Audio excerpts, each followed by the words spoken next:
Oi, amados, tudo na paz? Eu sou o pastor Osias e hoje nós vamos estar dando continuidade ao nosso devocional diário, baseado nesse livro do pastor Rick Warren, Uma Vida com Propósito, que faz parte da nossa campanha de 40 dias de propósito aqui da Igreja Batista do Parque Jardim Limoeiro.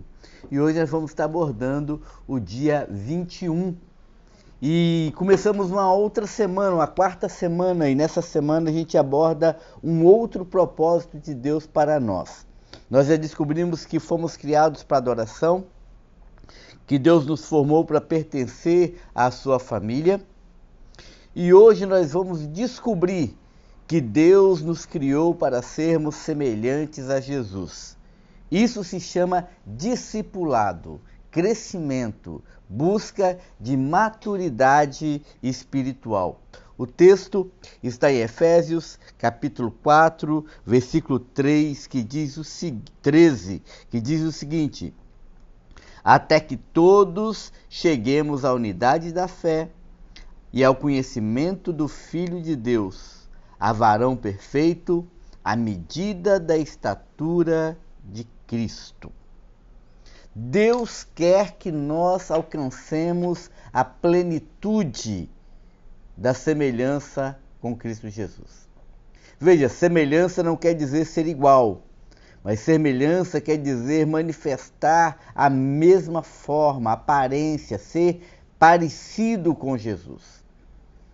E isso não é um atributo físico, mas é um atributo espiritual. Nós não fomos chamados para sermos crianças na fé, imaturos e inconstantes. Nós fomos chamados para nos aprofundarmos cada vez mais no conhecimento e na graça do Senhor Jesus, de maneira que nós nos tornemos maduros, eficientes e genuínos, vivendo plenamente aquilo que Cristo nos chamou para sermos. Olha só o que diz o texto.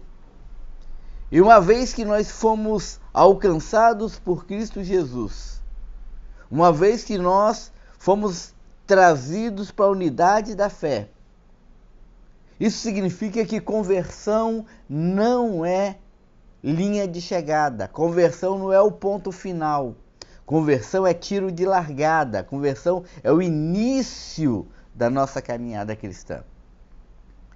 E com a conversão vem o desejo de conhecer profundamente ao Senhor, de estudar na sua palavra, de meditar sobre aquilo que Ele deseja, de conhecer os seus propósitos e de se tornar cada vez mais semelhante a Ele.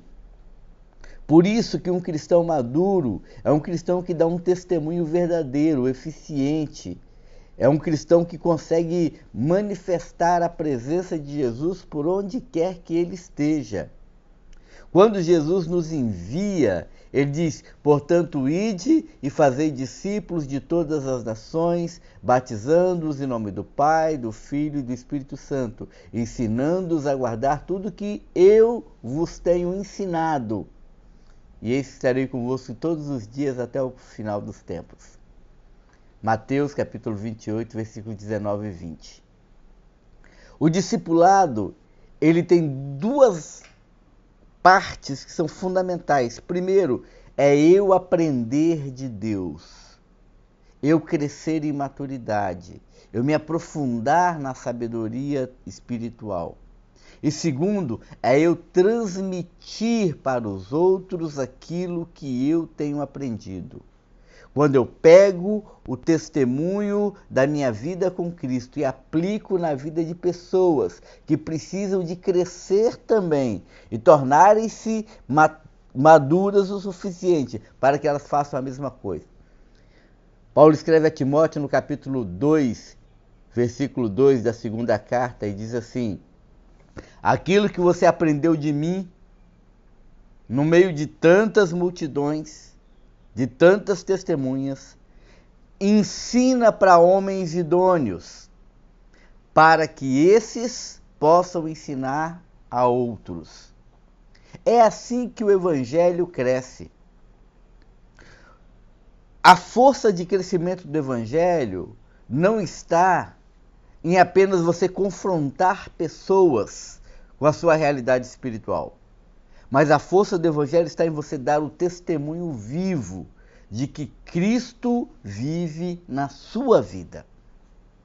Isso se dá por meio da oração, por meio do estudo da palavra, por meio da vida na família de Deus, no estudo da escola bíblica dominical, inserido na sua célula ou no seu grupo de comunhão da igreja, você se envolvendo com estudos bíblicos e procurando, e quando eu digo estudo bíblico, não é só pegar uma revistinha para dar um estudo bíblico, mas é você dar o conselho certo, a palavra certa, ser o exemplo. Você ensina com a vida, porque é vida na vida.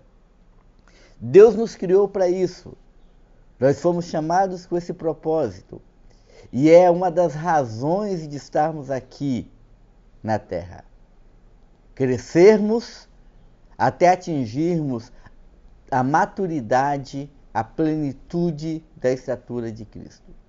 Outra coisa que eu destaco nesse texto é que ele diz até que todos nós.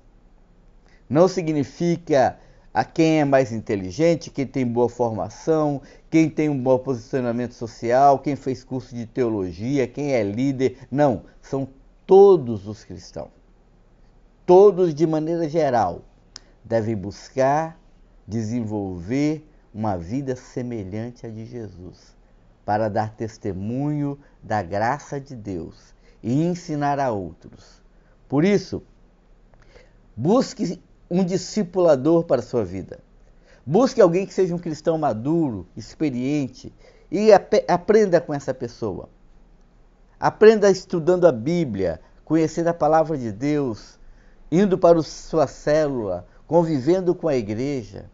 Mas, ao mesmo tempo, procure alguém na sua esfera de relacionamento que ainda não tem Jesus e faça dessa pessoa o seu discípulo intencional. Ore a Deus e diga: Deus, eu quero ganhar essa pessoa para Jesus. Eu quero ensiná-la sobre a graça do Senhor. Eu quero conduzi-la a uma profundidade de relacionamento. E comece então a viver Jesus Cristo na vida dessa pessoa, a impactá-la com o testemunho vivo daquilo que Deus tem feito em você. Fale da sua experiência de salvação. E aí você vai despertar nessa pessoa o desejo de conhecer melhor ao Senhor Jesus.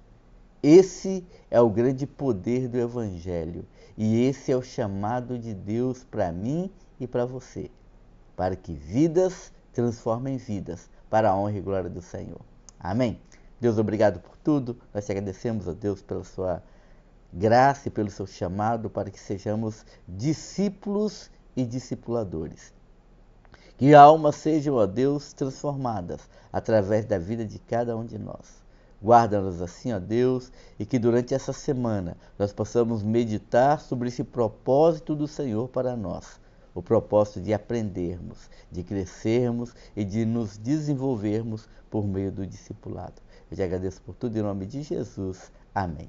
Amém. Que você tenha uma semana abençoada, uma semana poderosa e que você possa refletir sobre esse assunto. Você tem um chamado, não é uma opção, você não escolhe, você foi criado para isso. Você é um discipulador e ao mesmo tempo você é discípulo de Jesus. Um beijo no seu coração. Continuamos nos vendo durante essas devoções.